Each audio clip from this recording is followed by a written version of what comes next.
to keep him on. Starting like this, yeah? I was sitting at dinner, Good. and my Slack notifications just started blowing up. This is horrible. This is not what you described. My wife looks over at me and says, what's going on? And I realized that this is not going to be a, hey, I'm gone for 5 minutes. Oh yeah, here we go. Entertain us with your enlightening error. 90% of our users just use conditional logic to show and hide options. That's it. But we spent months building features to let them change values, change where the email goes, change the message in their email based on what on conditions. The second mistake was sending it to 30,000 users at one time, because our support queue was blowing up so much, not about, hey, this thing doesn't work, but I'm just trying to do this simple thing. Why is this so hard? Glasses upon glasses is not really a workable thing. Anyway, there we go. Disclose your distressing defeat. We had always fixed something in WordPress called attachment URLs. So when you upload a file in WordPress, it creates an attachment URL for it by default. That's something that we disabled in WordPress SEO.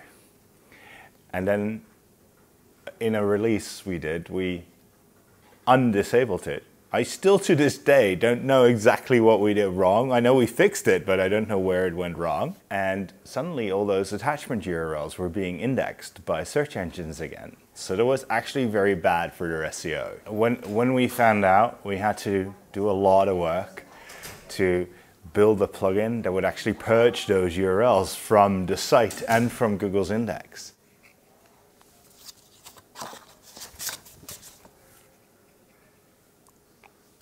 All right, so it says humor us with your harrowing humiliation. Do I keep this on or take it off now? We were nobody, like absolutely nobody, complete outsiders to WordPress, nobody, like we didn't know anything about WordPress. You know, we just launched Blog Vault, our very first product, and it was, it would let you back up a WordPress site, etc., etc. A week later, Automatic announced that they are launching this thing called WordPress then. So anytime someone mentioned WordPress, we would go in and post like, hey, if you're trying out WordPress, try out Blog Vault also. And Matt Mullenweg noticed it. He didn't contact us. He replied on Twitter publicly like, stop doing this, or something along that line. And that time it struck me. Yeah, that doesn't sound good. That's just like a stupid thing to do. Say something about your suffering setback. All right. Please proclaim your painful plunge. What was your woeful Waterloo? Publicly ponder on your profound pitfall. You phantom your most famous fall. Humor us with your harrowing humiliation. After building WordPress websites for clients for a few years, we decided that we wanted to pivot into building products. We thought that would be much more scalable. We decided we were going to build a SaaS version of our WordPress plugin. The idea was to make some kind of a generator that was easy to create designed HTML templates. And then we wanted to submit many templates into ThemeForest. We built this plugin a few years ago called Block Injector. It basically lets you dynamically inject Gutenberg blocks anywhere within your site. So it's a really cool plugin, but it screwed up the marketing massively. And then we got an email. That email changed everything.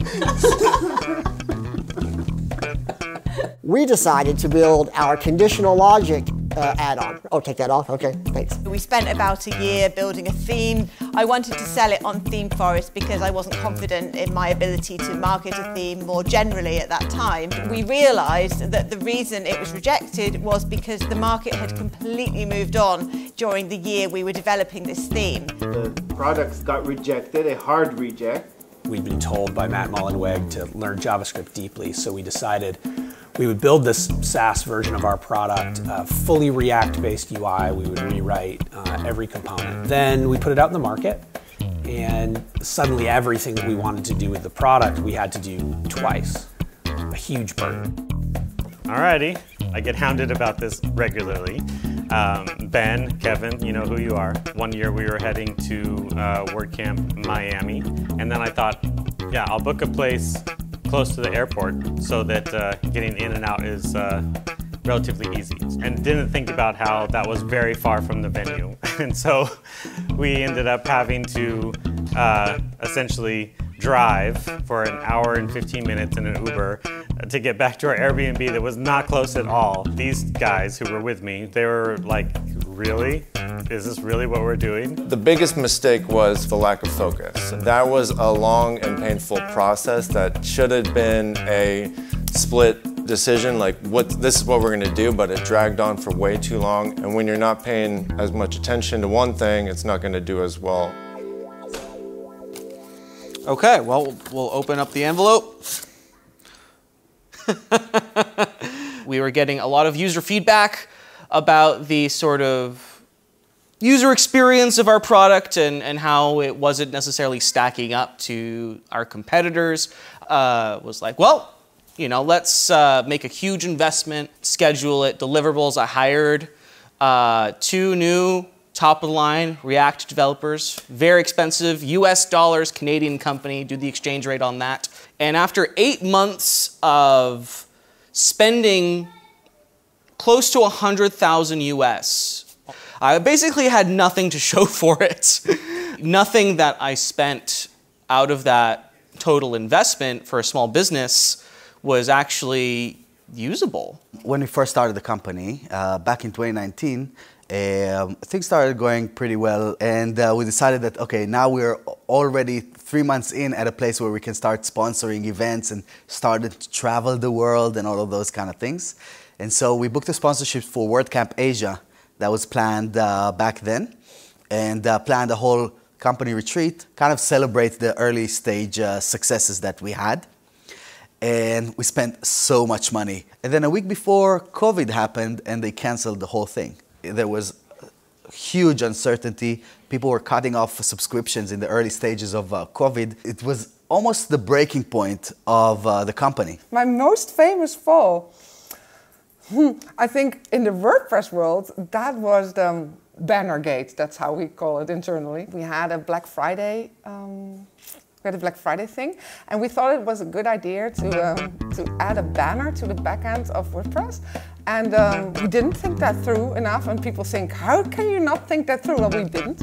And the whole community just was so mad. My Twitter was just burning, and I was like, okay, we have to reverse this, and we have to apologize. A lot of people responded very well at that tweet, so they were like, okay, she apologized, and now it's all gone. A lot of people remain upset until this day. With LearnDash Cloud, we had a chance to do the same thing again, and instead of building an entirely new UI, we improved the onboarding experience for LearnDash Cloud, which everybody in the LearnDash plugin gets as well. We build it once and it works in both spaces. I'm very wary to invest in a new product or a new pivot. It turned out to be a blessing in disguise. While a lot of people were talking about WordPress, they're like, fine, what's an alternative? Is there an alternative? And they started picking us up.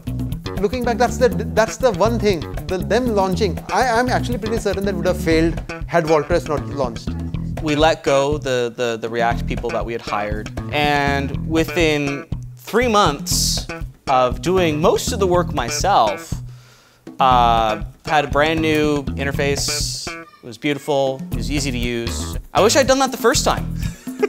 Continue doing your market research and staying up to date throughout the development process, and structure the project into bite-sized chunks so that you get a minimum viable product at a sensible stage rather than spending a very long time perfecting it. But the tragedy of the thing was, it's like I kind of knew in my gut it was never going to fly because I hadn't worked out the audience. I was solving a problem for people that they didn't really know they had that problem. So there's a huge amount of education I'd have had to done for them to understand what problem they had. Sometimes attention to detail, or even having a second set of eyes on anything requires a bit of editing and consensus. Build automated testing for everything you build. It's more important for you to be consistently good than to be consistently bringing new stuff. Actually, what eventually happened out of it is that I was so into that state of do or die situation that we ended up creating our virtual event, which now on year 4 that happened last month, we ended up with 10,500 online attendees at our yearly summit. Make sure you do your validation and don't release a brand new large code base to a large number of users on the same evening that you want to have dinner with your family.